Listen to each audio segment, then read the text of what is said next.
great wedge players do 4 things.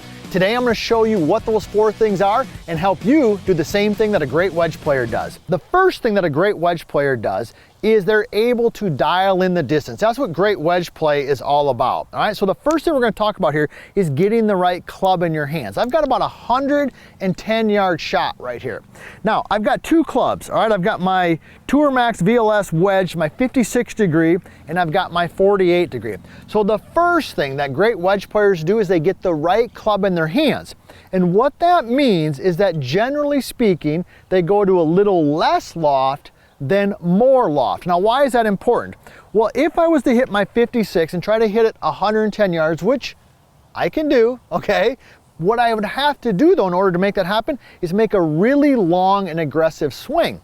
And as the swing gets long and aggressive, the ball will really rise high in the air. So the first thing that great wedge players do is they typically grab less loft, which allows them to control the trajectory of the shot and bring the ball flight down, which at the end of the day helps them control distance. And we're going to talk more about that in a second. All right, so that's number 1. Number 2, great wedge players, what do? Number 2 is they have the perfect setup. So what is that setup? Well, let's go through it. The first thing is ball position. We want the ball to be positioned in the middle of the stance. All right, that's different than a hybrid or a driver or a 6-iron. A wedge is further back in the stance. So you can find that position by simply putting your feet together. I've got the ball right in the middle, okay? And I'm going to take a step towards the target and then an equal step away from the target. All right, so here we go. Let's go through it again. Feet together, ball in the center, aim the club face, step towards the target, step away from the target, equal distance, and now I've got the ball in the center of the stance. We've talked a little bit about trajectory, right? And controlling that ball flight. So ball position will help with that, but also where the weight is at on the feet. So let's talk a little bit about that. I want you to feel, this is what great wedge players do, right? That they have more weight on their lead foot. Now, you know, in the vertical line swing system, in the book, The Bad Lie at VLS Golf and all the types of stuff that we've been teaching you here, that we like the 60-40 split, right? You know that, right? Nick, do they know that or not? I mean, come on. Okay, Nick gave us a thumbs up. You give us a thumbs up because you know, if you're following us here at VLS Golf, we love the 60-40. But when it comes to great wedge play, I want more weight on your lead foot. I want 70, almost 70%. So I've got 70% of my weight on my lead foot. Now here's the thing. We'll talk more about this in the motion, but we're going to keep most of that weight there through the actual swing, which we're going to talk about in just a second. So let's recap. I got the right club. I've got the ball in the center of my stance. I've got definitely more weight into my lead foot, roughly about 70%. 2 last things that we're going to talk about in the setup, and then we're going to get to the third thing that great wedge players do, and that has to do with feet position, okay, feet position, toes, and also the handle. So I want you to feel, and I want your toes to be flared slightly. Notice this, see how my toes are flared out a little bit? Okay, I don't want them square, I want them flared. This is important because this is going to lead into the third tip when we start talking about the motion, why those toes are flared out a little bit, right? And then the last tip in the setup that great wedge players do is the butt end of the club is slightly in front of the golf ball. Everybody see that? So this would be, maybe, let's just say this is equal with the ball. This would be slightly in front. So I'm actually de-lofting it just a little bit. All right, now the third thing that great wedge players do is they make the proper motion. Now what do I mean by that? Well, this shot here, it's not a chip shot. It's not a full swing shot. It's kind of this in-between shot. Now it's also a finesse shot, right? So when we swing the golf club with a wedge to be a great wedge player, it's more rhythm and pace, meaning I'm definitely turning my hips. I'm definitely turning my shoulders, but my arms are really working in unison. That's the key, in unison with my pivot. So let me just demonstrate that because I think it will help you understand it better. So when my arms work in unison with my body pivot, it looks more like this. Everybody see that?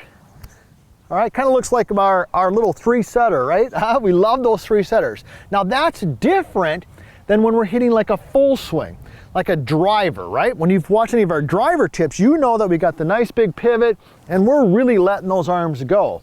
But to be a great wedge player, we want the arms to work in unison with the body. So it looks something like this. We're set in here.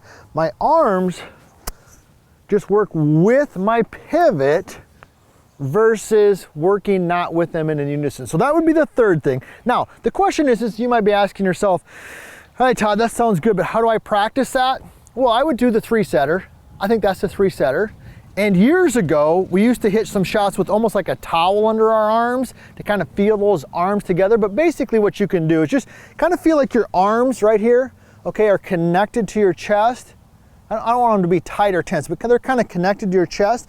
And notice how see how they kind of stay with me? Okay, they're not really separating. Separation is okay when we get into like the drivers and things we talked, but for great wedge play, they stay relatively pretty connected. Let me go ahead and hit a shot so I can demonstrate that motion. I got a couple other things we're going to talk about here. So I got that ball position, I got the forward shaft lean. There we go. Notice the finish a little bit there. Now, I also want to say this on the motion, okay?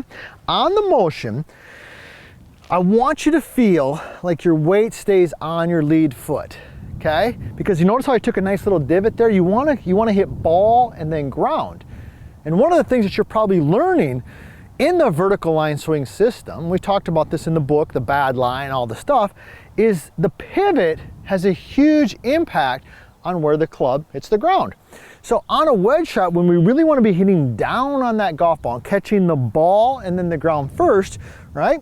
I want you to feel like you're pivoting and turning, okay, but that your weight is staying pretty forward.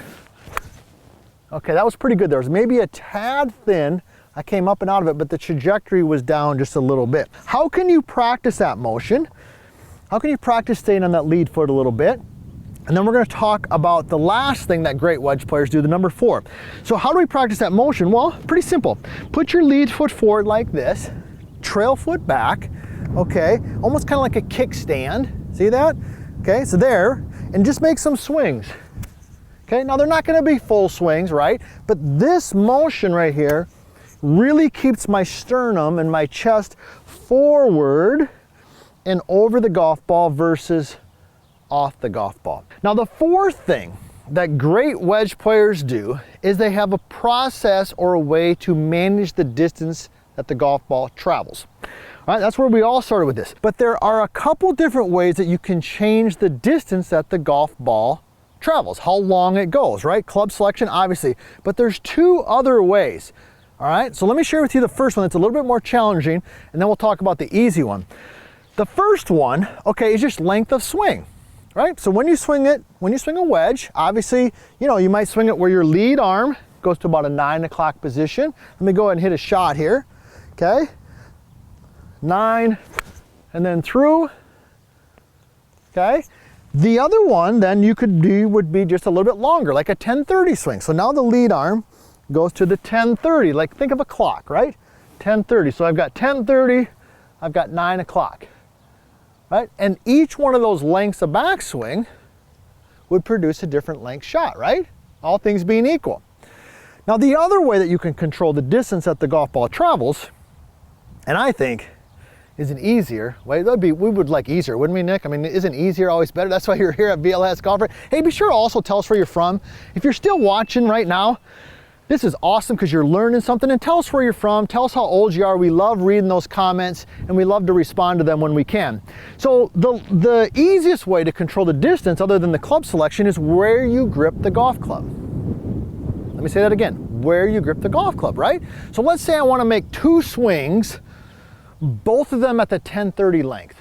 2 swings, 10:30 length. But one of them I'm going to grip down, let's say a couple inches, and I swing it to 10:30, that ball is going to go a certain distance because I've made the club shorter.